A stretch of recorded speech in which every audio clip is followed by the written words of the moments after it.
Remember the time Timon and Pumbaa delivered a briefcase full of money to FBI's most wanted criminal Quint?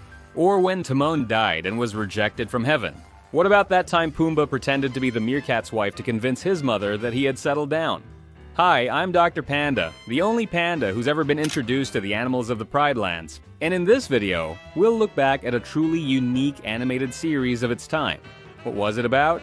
Why did Disney decide to give these two characters specifically their own animated series in 1995? And what's up with that forbidden episode of the show? We'll cover all that and more in this video. Let's get started. Timon and Pumbaa was an animated series from 1995 that followed the adventures of these two characters after the events of the Lion King movie as they tried to maintain their Hakuna Matata lifestyle. This got them into all kinds of trouble in different settings around the world, from the savannah to a bull ring, and from Kenya to France. It was produced by Bobs Ganaway and Tony Craig, whose work you likely know because they would later be a part of shows like House of Mouse and Lilo and Stitch the series. When they were first working on the show, both producers decided that instead of trying to recreate the lyrical tone of the movie every week, they would give the series a style more similar to classic cartoons like Looney Tunes or Chilly Willy, allowing themselves to put the characters into more absurd situations than what we had seen in the film. And, as far as I know, this is the only piece of Lion King media that features humans and has a tone more focused on absurd comedy, which makes the series unique. Something that really surprised me was that they produced 3 seasons with a total of 85 episodes, far more than the 52 or 65 episodes that Disney typically produced for their series at the time. But of all the characters in Disney's roster at that moment, why these two? Well, that exact question was posed to Gary Kreisel, then president of Walt Disney Television Animation, by the Orlando Sentinel, and his answer was quite interesting. Kreisel said that he found the Meerkat and Warthog to be the best new comedy team to come on the scene for a long time, and that they had the potential to be just as classic as other great comedic duos like Abbott and Costello or Hope and Crosby. And honestly, it makes sense to me. The series is quite good, even by today's standards. I don't mean to say it hasn't aged a bit, but the jokes are still funny, the premises are creative, and the characters, let's talk about them now. Let's start by making a point. Spin-offs based on comic relief characters aren't usually very good. Can we all agree on that? Good. So what makes this show work? I think the vast majority of comic relief characters depend on the rest of the cast to stand out, and are incapable of doing so on their own because they lack depth and dimension. Think of the Friends spin-off Joey, The Patrick Star Show, or Planet Sheen. Can you imagine if LeFou or Dopey stopped being secondary characters to become a protagonist who has to carry the entire plot of a story? That probably wouldn't go very well, but that's not the case with our Serengeti duo, and all for one simple reason. Even back in the movie, the duo showed defined and entertaining personalities that made them feel like well-rounded characters. The rat thing from Lion King, as his voice actor Nathan Lane used to call him, is arrogant, conceited, and opportunistic, but also deep down he's loyal and clever. Meanwhile, Pumbaa is innocent and good-natured, but also somewhat clumsy, insecure, and dependent on his partner. They aren't one-dimensional characters like the ones I mentioned before. Instead, they feel like full-fledged characters capable of carrying a plot without needing the rest of the Lion King cast.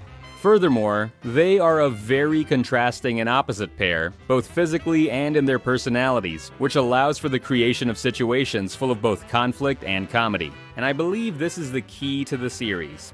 John Cleese once said that when they started Monty Python, we used to think that comedy was watching someone do something silly.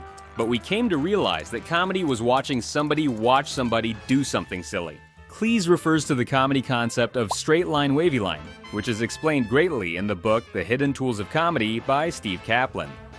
This concept establishes that in every comedy duo there are 2 roles. The one creating the problem, most of the time without realizing it, and the one struggling with the problem. In other words, as John Cleese said, you not only need someone who does something silly, but also someone who acts as the audience's representative and deals with the consequences of these silly actions. You can picture it like this. One character marches in a straight line through a crowded room, knocking over chairs, spilling drinks, and bumping into people without even noticing, while the second character follows behind in a wavy line, trying to avoid the mess or fix the chaos left in their wake. This concept is very present in the series, and this panda with a doctorate has an example for you. In the episode Uganda Be an Elephant, Timon realizes that the most popular animal around them is an elephant, so he concludes that to enjoy the perks of popularity, he must turn Pumbaa into one as well, in a classic straight line, wavy line fashion. To do this, the meerkat begins overfeeding Pumbaa to reach the necessary size, gives him lessons on not forgetting since elephants never forget, and even causes him bodily mutilations to give him a trunk. For most of the episode, Timon acts as the straight line as he follows his plan without realizing how silly it is, while Pumbaa is the wavy line, forced to deal with his partner's wild ideas. But there's one moment in the episode where the two protagonists switch roles: the not forgetting lessons. In this scene, Rat Thing tries to teach Pumbaa not to forget, but the warthog is a bit dim and keeps forgetting everything, failing to learn time and time again. This drives the meerkat to frustration at the absurdity of the situation and his partner's incompetence, making Pumbaa the straight line and Timon the wavy line. Then the roles revert in the next scene, where Pumbaa's nose is tied to a rope attached to a giant rock so it can grow into a trunk. Almost every episode has a title that's a pun on country names, like Kenya Be My Friend or Russia Hour, and the story behind this is more interesting than I expected. When Disney set out to create a series about these two characters, the producers knew they couldn't just keep them stuck in the Serengeti with the same animals over and over. Instead, they decided to use the duo's charisma to send them around the world, crossing paths with all kinds of species. For this, producer Bob Ganaway gave a crucial task to Kevin Campbell, one of the show's writers, to create a huge list of country name puns to see just how far they could take the series. Then, for each episode, they would choose a funny animal or situation the characters would face, and use a Which Animals Live Where Atlas reference book to determine where in the world the episode could take place. And finally, they would go back to their list of country puns to select the country in question. In addition to the main segments of the show, the series occasionally included segments with Rafiki, known as Rafiki Fables, and with the hyenas known as the Laughing Hyenas.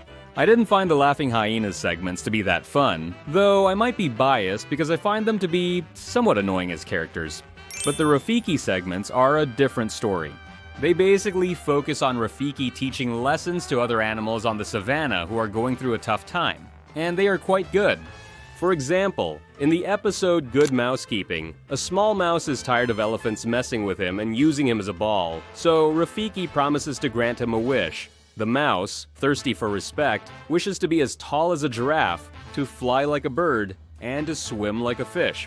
Rafiki tries to make him see that respect doesn't come from physical size or skills, but the mouse doesn't listen.